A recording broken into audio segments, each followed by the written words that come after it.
Kid, don't be a smartass. You're my only employee.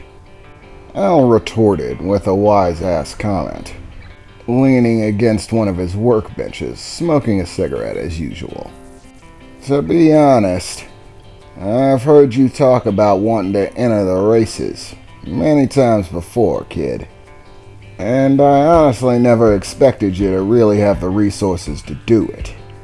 But I decided a long time ago that if your retarded ass ever actually did manage to get something worth entering in those races, then I'd back you up on it. I've had a lot of shit employees, but as frustrating as your ass is, you're not one of them.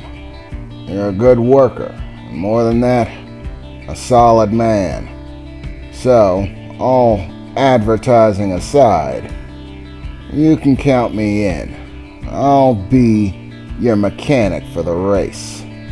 But if I'm correct, that still leaves you with a number of spots to fill, so to speak. I don't suppose you've got a line on anybody to fill those positions, do you? Al said, putting his cigarette out and giving me a look, as if he was actually expecting me to have a good answer. No, I'm sorry, Al, I replied. I really don't have any ideas of who exactly is going to fill those positions. Chances are, I'm probably going to have to hit the road in order to find them. Having a vehicle that's worth a crap is definitely going to work in my advantage. However, I'm not exactly rolling in dough. Money tends to talk to people in a way that dreams and ambitions really don't tend to. So honestly, I'm not sure who I'm going to be able to get that's crazy enough to go into this without a pocket full of money to go along with it. Actually, Emily said, cocking her eyes to the side, looking like she had thought of something, an option, but not one that she seemed happy about. I think I can get you somebody to be the weapons specialist for the race. But trust me, this isn't something that I really want to do. I'm only doing it because it's you, Jax. And you're gonna owe me for this. Trust me, this guy can create you some quality weaponry, without question. And he owes me a solid, so he'll do it. But listen close, Jax. If I actually go to this guy and get him to help you, you are so gonna owe me a massive favor.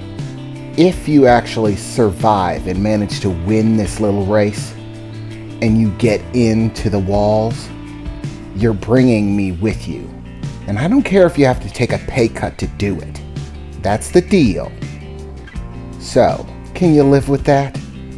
Emily said, crossing her arms and sternly staring at me. Come on, Emily, don't be like that.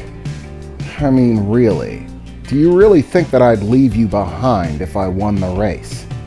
Of course I'm bringing you with me. Hell, I'm bringing the old geezer along for the ride too. I'm not the type of shitty guy who's gonna get what he wants and leave everybody who helped him get it behind. If I make it through those walls, I'm gonna make damn sure that everybody who helped me get there is coming along. You don't have to cut a deal for that. Okay, Emily replied. So, as far as getting a hold of him, it should be a pretty simple task. He's not a hard guy to find. I know exactly where to find him. That only leaves one position left. You still need somebody to program, to run the tech for your race. And honestly, I don't have anyone for that. At least not anybody of quality that I'd advise for the position. Actually, I think I can help when it comes to finding a programmer, Al said, stepping forward a little bit from the bench. I've gotten word of a guy, a very strange individual. There's a lot of stories been getting passed around about him.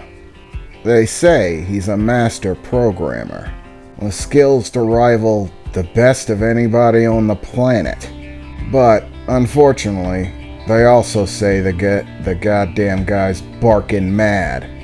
And not mad like angry, or the typical drug junkies you see running around.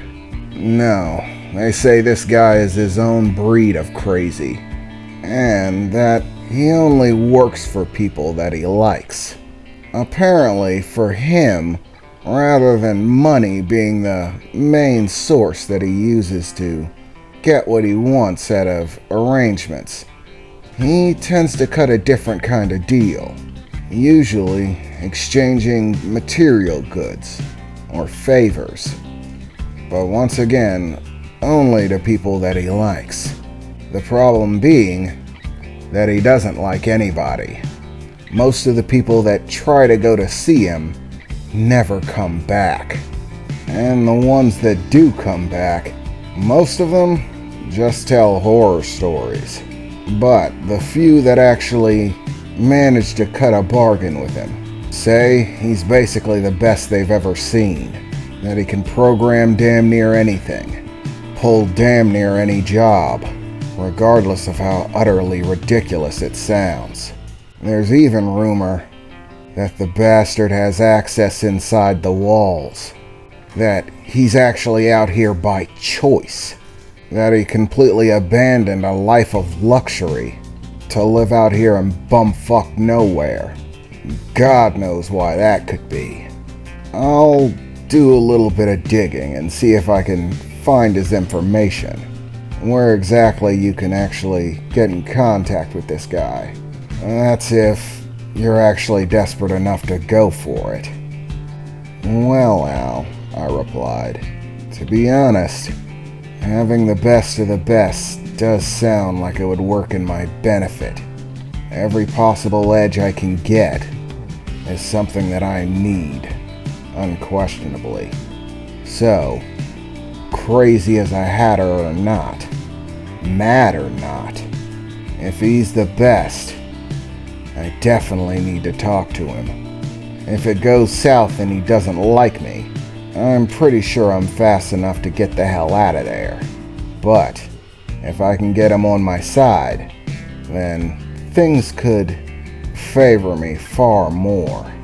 And it would remove a lot of legwork for finding another quality programmer. So yeah, Al, get to contacting whoever you have to. I need to know where to find this guy. In the meantime, I'll take Emily and we'll go see whoever it is that she thinks she can get to do the weapons for the bike. Hopefully by the time that we finish that up, you'll have some solid information for me. And we can get started with things.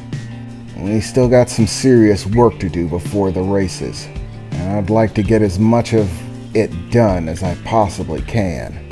The more time we have, the more prepared we can be. After we manage to assemble a team, I suppose the next step is going to be trying to find out if we can get a heads up on exactly what the layout for the race is going to be. Any look forward at terrain, or the competitors that are going to be entering, will definitely help our chances. After all, Emily hasn't really done much work as a track master before. She's going to need to get practice in working with the equipment, learning to scout, monitor multiple things. That is, if you want to be the track master, I said, looking over to Emily. Well, of course, moron. That's why I said you only had one more position to fill. As if I was going to let anybody else in on it. Trackmaster feels like it suits me. Oh, I also claim manager. So when it comes to cutting a deal, for whatever sponsor happens to pick you up after you win, you can look forward to me doing it for you. You can be sure that I'm going to get the best of any deal that they can offer. And if you actually win, I assume there's gonna be many of them.